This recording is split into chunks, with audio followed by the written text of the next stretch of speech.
इस वीडियो के अंदर हम दो पोर्टफोलियो के बारे में भी बात कर लेंगे। सबसे पहले क्वेश्चन ले लेते हैं दिनेश कुमार जी का। इनका कहना है कि आप लोग बोलते हो कि पोर्टफोलियो में एक स्मॉल एक मिड फंड काफी है, लेकिन भैया एक ही स्मॉल और मिड कैप फंड में एसआईपी करते हैं तो क्वांट स्मॉल कैप जैसा सिचुएशन आ गया तब हम लोग क्या करेंगे। अच्छा, एक मैं आपने जो सवाल पूछा है वही सवाल पूछता हूँ। अगर आप दो स्मॉल कैप में एसआईपी कर रहे हो और दोनों में क्वांट स्मॉल कैप जैसा अगर आ गया सिचुएशन तो आप क्या करोगे? तो वही तीन में अगर करते हो तीनों में आ गया तो आप क्या करोगे? वही जो एक में करोगे। जो सिचुएशन आपको दिख रही है वो सिचुएशन नहीं है। हर म्यूचुअल फंड हाउस, चाहे कोई भी म्यूचुअल फंड हाउस हो, एचडीएफसी हो, आईसीआईसीआई हो, एक्सिस हो, क्वांट हो, अच्छा से अच्छा म्यूचुअल फंड हाउस है ना, उसका भी अप फेज और डाउन फेज आता है। उसकी भी बेट्स कभी लगातार अच्छी चलती रहती है, कभी कुछ समय तक नहीं चलती है। तो ऐसे में अप फेज डाउन फेज हर म्यूचुअल फंड का आता है। और लंबे समय 10 साल 15 साल तक अगर आप इन्वेस्टेड रहते हो तो एक कैटेगरी के म्यूचुअल फंड्स का रिटर्न 2-3% से ऊपर नीचे होता है, लेकिन रहता सेम है। तो वो 2-3% जो है वो आपको पता नहीं चलेगा कि कौन सा फंड उस कैटेगरी का 2-3% ज्यादा देगा, कौन सा फंड 2-3% कम देगा। तो ये 2 से 3%, जैसे मान लो अगर स्मॉल कैप कैटेगरी की बात हम करते हैं तो अगर स्मॉल कैप कैटेगरी में 16, 17, 18, 19, 20% का रिटर्न मिल रहा है, मतलब 16 से 20% का रिटर्न अगर अगले 10 साल में मिलेगा तो किसी फंड में 16% मिलेगा, किसी में 20% मिलेगा। तो अब ये 4% का जो अंतर है ना, इसको आप कैप्चर नहीं कर सकते, ये आपके लक के ऊपर है। लेकिन हाँ, 16% का कम से कम रिटर्न मिलेगा, ये आपके ऊपर है, ये आपके इन्वेस्टमेंट के ऊपर है। तो आप एक फंड में इन्वेस्ट करो या दो फंड में इन्वेस्ट करो, कोई फर्क पड़ता नहीं है। यहाँ पे आप माइंड की अपनी सेटिस्फेक्शन शांति के लिए 2-3 स्मॉल कैप फंड में कर सकते हो, अगर मतलब कोई अलग गोल ही नहीं है तो 2-3 फंड उठाया, मिड कैप स्मॉल कैप मिला के इन्वेस्ट कर दिया, वो माइंड के शांति के लिए। लेकिन इससे कोई फर्क नहीं पड़ता। चाहे एक्सिस स्मॉल कैप की परफॉर्मेंस खराब हुई, लेकिन अगर 10 ईयर पीरियड में हम देखेंगे यहां से आगे भी तो उसकी परफॉर्मेंस ठीक ठाक रहेगी। क्वांट की खराब हुई, उसकी भी अगर हम 10 ईयर पीरियड में आगे देखेंगे तो परफॉर्मेंस ठीक ठाक ही रहेगी। एचडीएफसी की अप डाउन होते रहती है, लेकिन अगर आप लॉन्गर पीरियड में देखो तो ठीक ठाक सा रिटर्न वहां भी हमें मिल जाता है।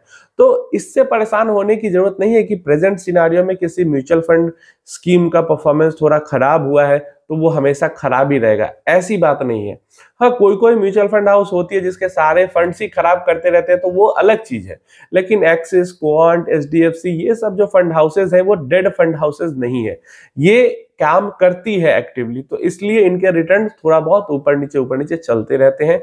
मेरा तो इसको लेकर यही ओपिनियन है। नेक्स्ट हमारे पास राहुल जी का पोर्टफोलियो है। Sir please review my portfolio. Fund goal जो है वो 5 से 8 साल के लिए है, तो 8 साल से ऊपर का कोई गोल ही नहीं है इनका। पहला फंड निकल के आता है Parag Parikh flexi cap fund, दूसरा फंड निकल के आता है Mirae asset large and mid cap fund, और तीसरा फंड निकल के आता है एचडीएफसी मिड कैप फंड। तो अगर 8 साल तक का ही गोल है तो ये 3 funds large and mid cap, flexi cap and mid cap, काफी सही चॉइस है आपकी। देन हमारे पास निकल के आता है लॉन्ग टर्म गोल्स जो कि 10 साल से ज्यादा है, तो उसके लिए इन्होंने 4 स्मॉल कैप के अंदर इन्वेस्टमेंट किया है, SBI, Quant, Mirae and Nippon. The reason behind 4 small cap is the restriction by AMC on lump sum.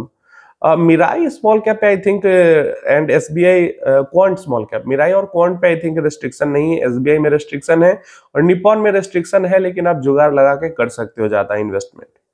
इसके बाद यहाँ पे Kotak mid cap 150, momentum 50, Nippon Nifty 500, momentum 50 and Bandhan Nifty alpha 50। I am investing equal amount every month in every fund, could you please advise if this look. देखिए, ये तो definitely अगर जो मुझे देख के लग रहा है नंबर ऑफ गोल्स ज्यादा आपके हैं नहीं, 5 से 8 साल के कुछ गोल्स हैं और उसके बाद 10 साल से ऊपर के गोल हैं। तो 10 साल के ऊपर के ज्यादा नंबर ऑफ गोल्स हैं तो ज्यादा फंड से आप अलग अलग पैसा रखना चाहते हो, वो अलग चीज हो जाती है। लेकिन अगर नंबर ऑफ गोल्स बहुत ज्यादा नहीं है तो फंड आपने बहुत ज्यादा अननेसेसरी रख लिया है। जैसे जो स्मार्ट बीटा फंड्स है, 3 फंड्स आपने लिए हैं, mid cap 150, momentum 50, 500, momentum 50 and alpha 50। इन तीनों में से एक फंड भी आप रखते ना तो काम आपका उतना ही होता। निफ्टी 500, मोमेंटम 50 रख लेते तो बाकी सब रखने की जरूरत नहीं होती उस एक फंड के अंदर, क्योंकि इंडेक्स फंड है, रिटर्न एक जैसा ही रहेगा, स्ट्रेटजी एक जैसी है, तो लगभग 2-3, मैंने बोला 2-3% का ऊपर नीचे होगा, लेकिन रिटर्न्स वही रहने वाले हैं इन तीनों फंड्स के, चाहे आगे 10 साल 15 साल के टाइम पीरियड की बात करते हैं। तो तो इन तीन की जगह एक फंड इन तीनों में से कोई अगर रखा जाए तो कोई दिक्कत नहीं है, उसके अंदर भरपूर पैसा इन्वेस्ट किया जा सकता है। नेक्स्ट स्मॉल कैप फंड्स की बात करते हैं तो यहाँ पे भी आपका 2 स्मॉल कैप फंड में निपट जाता, या फिर एसबीआई एंड क्वांट रख सकते थे, निपॉन और क्वांट रख सकते थे, या मिराई एसेट या निपॉन रख सकते थे। ऐसे करके कॉम्बिनेशन बना के 2 स्मॉल कैप में निपट सकता था। और जो आपके अगर 5 से 8 साल के बीच में 3 अलग अलग गोल हैं, उसके लिए 3 अलग अलग फंड रखे हैं तो कोई दिक्कत नहीं, वो तीनों रखा जा सकता है। स्मॉल कैप में आपने बोला कि अलग अलग गोल्स नहीं है, लेकिन लमसम रिस्ट्रिक्शन के कारण किया है, तो इसलिए मैंने कहा। तो ये चीजें देखो, पोर्टफोलियो को गोल के अकॉर्डिंग बनाओ और कम से कम फंड रखने की कोशिश करो, तो आपका पोर्टफोलियो क्लियर रहेगा, एनालिसिस करने में भी सही होगा। सब कुछ रिडम्पशन वगैरह, टैक्स हार्वेस्टिंग वगैरह सबके दृष्टिकोण से अगर आप देखोगे तो छोटा पोर्टफोलियो, कॉन्सेंट्रेटेड पोर्टफोलियो बहुत बढ़िया काम करता है। तो मेरा तो ओपिनियन हमेशा से यही रहता है कि बिना कारण का नंबर ऑफ फंड्स ना बढ़ाया जाए पोर्टफोलियो के। तो यहाँ पे हमारे पास सूर्य प्रताप सिंह जी का पोर्टफोलियो है।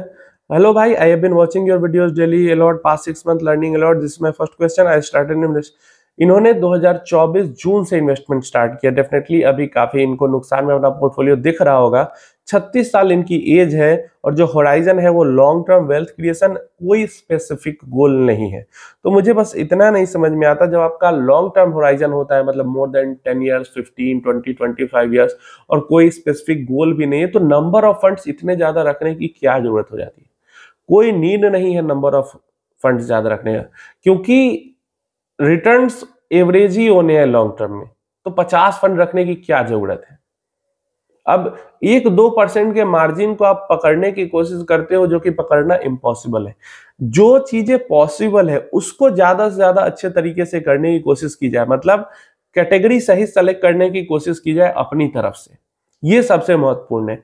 तो यहाँ पे जैसे आपका लॉन्ग टर्म गोल है, वेल्थ क्रिएशन है, तो emergency fund and health insurance इनका कवर्ड, मतलब इंश्योरेंस और इमरजेंसी फंड कवर किया हुआ है इन्होंने। पोर्टफोलियो एलोकेशन में एसआईपी लमसम दोनों इन्वेस्टमेंट करते हैं। अब इन्वेस्टमेंट कहाँ का है? बंधन small cap, Mahindra small cap, Nippon small cap, Motilal mid cap, ये 4 यहाँ पे एसआईपी कर रहे हैं। और लमसम के लिए Nippon multi cap, JM flexi cap, quant small cap and guilt fund रखा हुआ है। वेरी लॉन्ग टर्म पोर्टफोलियो में गिल्ट फंड क्यों रखा है? डेट फंड की आपको जरूरत है क्या? स्टेबिलिटी चाहिए पोर्टफोलियो में? अगर कोई स्पेसिफिक रीजन है तो ठीक है, नहीं तो अगर वेल्थ क्रिएशन ही सिर्फ करना है तो गिल्ट फंड के अंदर इन्वेस्टमेंट करने का तो मुझे कोई लॉजिक नहीं समझ में आता।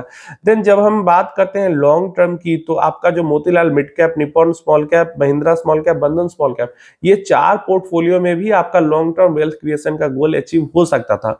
और इसमें से I think Motilal mid cap के अंदर भी लमसम अलाउड है, महिंद्रा स्मॉल कैप के अंदर भी लमसम अलाउड है, बंधन स्मॉल कैप के अंदर भी लमसम अलाउड है, एंड निपॉन स्मॉल कैप के अंदर लिमिट है, लेकिन वहां पे 11 लाख रुपए तक महीने का आप इन्वेस्ट कर सकते हो। तो ये चीजें हैं, तो अलग से मल्टी कैप, फ्लेक्सी कैप और अलग से क्वांट स्मॉल कैप लमसम के लिए रखने की जरूरत नहीं थी। यही चीजें मैं कहता हूं कि आप थोड़ा, अब जिस फंड में एसआईपी करते हो उसी फंड में अगर आप लमसम भी करोगे तो आपकी एवरेज एनएवी डाउन भी होगी, मतलब फील गुड फैक्टर भी आता है। फायदा तो उतना ही होता है लेकिन फील गुड फैक्टर आता है। तो नंबर जैसे अभी आपके पास क्या, 1 2 3 4 5 6 7 8 फंड्स हो गए, कोई जरूरत ही नहीं है आपको 8 फंड्स की, आपका 3 फंड के अंदर में भी पूरा काम हो जाता है, समझ रहे हो? और पैसा लेके कोई नहीं भाग रहा है, एक एक फंड में हजारों करोड़ का पोर्टफोलियो रहता है। अब पराग पारिक फ्लेक्सी कैप के पास 90,000 करोड़ का पोर्टफोलियो है, वो पैसा लेके भाग थोड़े ना रहे और मैनेज कर ही रहे। तो अगर आपका 2 4 5 करोड़ का भी पोर्टफोलियो हो जाता है 3 4 फंड्स में, तो कोई दिक्कत की बात नहीं है। जैसे ऊपर का जो आपका एसआईपी वाला पोर्टफोलियो है वो बहुत सही है लॉन्ग टर्म में ज्यादा वेल्थ क्रिएट करने के लिए, उसमें एक फंड कम भी रहता तो कोई फर्क नहीं पड़ता। तो इसलिए परेशान होने की जरूरत नहीं है, कम पोर्टफोलियो में मतलब नंबर ऑफ फंड्स कम रख के और उसमें ज्यादा से ज्यादा पैसे इन्वेस्ट करने की कोशिश करें। मैं हमेशा ही कहता हूं, ज्यादा फंड्स रखने से ज्यादा रिटर्न नहीं मिलते हैं। कम फंड में हो सकता है आपको ज्यादा रिटर्न मिल जाए, लेकिन ज्यादा फंड रखने पे तो ये गारंटेड होता है कि आपका जो रिटर्न है वो एवरेज हो ही जाएगा। तो ये चीजें अगर आप जितनी जल्दी समझ जाओगे उतना फायदा होगा, और आगे चल के जाओ का पोर्टफोलियो बड़ा हो जाता है। मैंने देखा है कई लोगों को, फिर आप उसको छोटा करने, कॉन्सेंट्रेट करने की कोशिश करते हो, म्यूचुअल फंड को बेचोगे, फिर दूसरे में पैसा डालोगे, तो उसमें टैक्स वगैरह भी बहुत ज्यादा लग जाता है। तो पोर्टफोलियो के इनिशियल फेज में ही कॉन्सेंट्रेटेड करके रखे, क्योंकि एक दो म्यूचुअल फंड के अंदर भी इन्वेस्ट करते हो तो 200-150 कंपनी के अंदर इन्वेस्टमेंट चली जाती है। तो डाइवर्सिफिकेशन का तो कोई चिंता है ही नहीं। और अगर नंबर ऑफ गोल्स ज्यादा रहे, अब मतलब 5 से 8 साल के लिए 3-4 गोल है, फिर 8 से 12 साल के लिए, 15 साल के लिए 3-4 गोल है, तो फिर भी समझ में आता है। लेकिन कोई स्पेसिफिक गोल है ही नहीं, सिर्फ वेल्थ क्रिएट करना है ज्यादा से ज्यादा, तो फिर नंबर ऑफ फंड्स बहुत ज्यादा बढ़ाने से कोई फायदा वहां पे नहीं है, उल्टा नुकसान है।